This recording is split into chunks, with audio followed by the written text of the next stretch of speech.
Hello kids, आज हम वसंत भाग 2 के प्रथम अध्याय हम पंछी उन्मुक्त गगन के करेंगे। अभी मैं आपको इसका सरलार्थ बताने जा रही हूँ।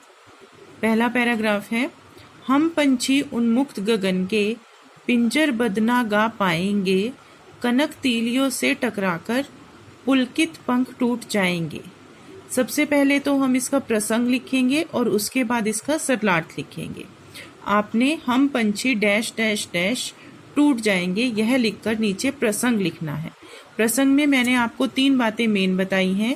पहला है पुस्तक का नाम आपने जरूर लिखना है, पुस्तक का नाम वसंत भाग 2, फिर पाठ का नाम और कवि का नाम। तो आप क्या लिखोगे? प्रस्तुत पंक्तियां हमारी पाठ्य पुस्तक, हमारी हिंदी की पाठ्य पुस्तक वसंत भाग 2 के प्रथम पाठ हम पंछी उन्मुक्त गगन के नामक पाठ से ली गई हैं।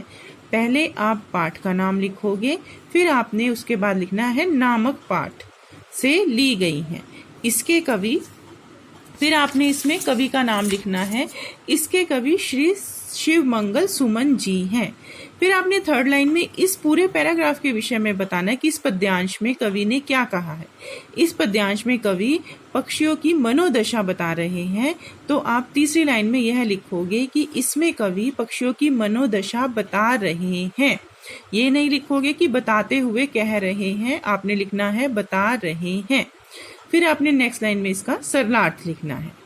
अब हम पंछी उन्मुक्त गगन के पिंजर बदना गा पाएंगे, इसमें पक्षी मनुष्यों से बात करते हुए कहते हैं कि हम उन्मुक्त यानी कि खुले आसमान में, स्वतंत्र आसमान, गगन मतलब आसमान, कि हम स्वतंत्र आसमान में उड़ने वाले पक्षी हैं, पिंजरबद्ध पिंजरे में बंद होकर।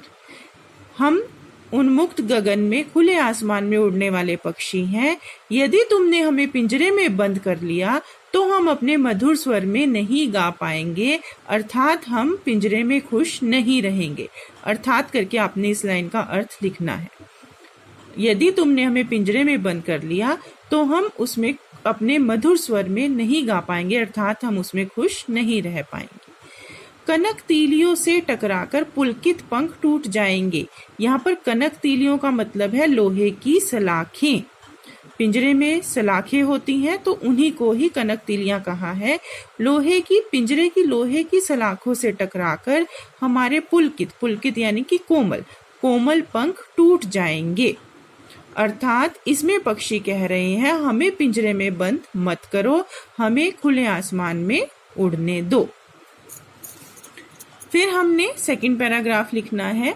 ये आ जाएगा हम बहता डैश डैश डैश मैदा से। ठीक है, आप इसमें प्रसंग लिखोगे। अब प्रसंग हमने यहाँ पर लिख दिया तो दोबारा लिखने की आवश्यकता नहीं है। इसमें आप लिखोगे पूर्ववत। फर्स्ट 2 लाइंस तो आपकी पूर्ववत हो जाएंगी। जो थर्ड लाइन है वो उसमें आपने लिखना है कि इसमें कवि क्या कह रहे हैं।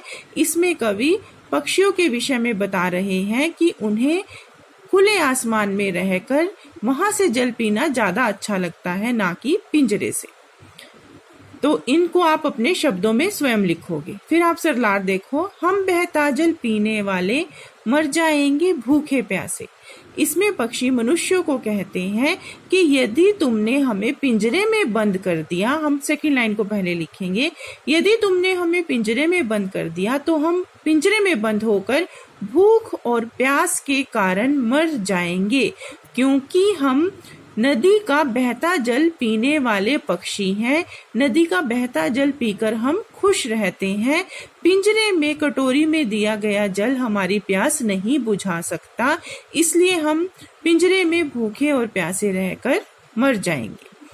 कहीं भली है कटुक निबोरी कनक कटोरी की मैदासी। आगे पक्षी क्या कहते हैं? कटुक मतलब कड़वा, निबोरी मतलब नीम का फल। ठीक है, और यहाँ पर कनक कटोरी की मैदासी, कनक यहाँ पर गेहूं से लिया गया है। गेहूं की रोटी को कनक कटोरी कहा गया है। पक्षी मनुष्यों से कहते हैं कि पिंजरे में बंद रहकर तुम्हारी गेहूं मैदे की रोटी हमें अच्छी नहीं लगती है, बल्कि हमें उन्मुक्त रहकर नीम का कड़वा फल तुम्हारी रोटी से अधिक अच्छा लगता है। ठीक है। पक्षी कहते हैं कि यदि तुम हमें पिंजरे में बंद कर कर गेहूं मैदे की रोटी भी दोगे तो वह हमें पिंजरे में बंद रहकर बिल्कुल भी अच्छी नहीं लगती है। उसकी बजाय हमें उन्मुक्त गगन में, खुले आसमान में घूम घूम कर कड़वे नीम का फल खाना अधिक अच्छा लगता है। अर्थात इसमें पक्षी कहते हैं कि हमें नीम का कड़वा फल स्वतंत्रता पूर्वक खाने में अधिक अच्छा लगता है। परतंत्र होकर हमें गेहूं की रोटी भी अच्छी नहीं लगती है। पक्षियों को अपनी स्वतंत्रता बहुत अधिक प्रिय है। ठीक है। फिर है थर्ड पैराग्राफ। स्वर्ण श्रृंखला के बंधन में अपनी गति उड़ान सब भूले। स्वर्ण श्रृंखला मतलब, स्वर्ण मतलब सोना, श्रृंखला मतलब यहाँ पर पिंजरे को कहा है। अब स्वर्ण श्रृंखला उन्होंने सोने के पिंजरे के रूप में कहा है। पक्षी कहते हैं कि तुम्हारे सोने के पिंजरे में बंद होकर हम अपना उड़ना, उड़ान मतलब उड़ना, गति चलना, हम अपना चलना और उड़ना सब कुछ भूल गए हैं।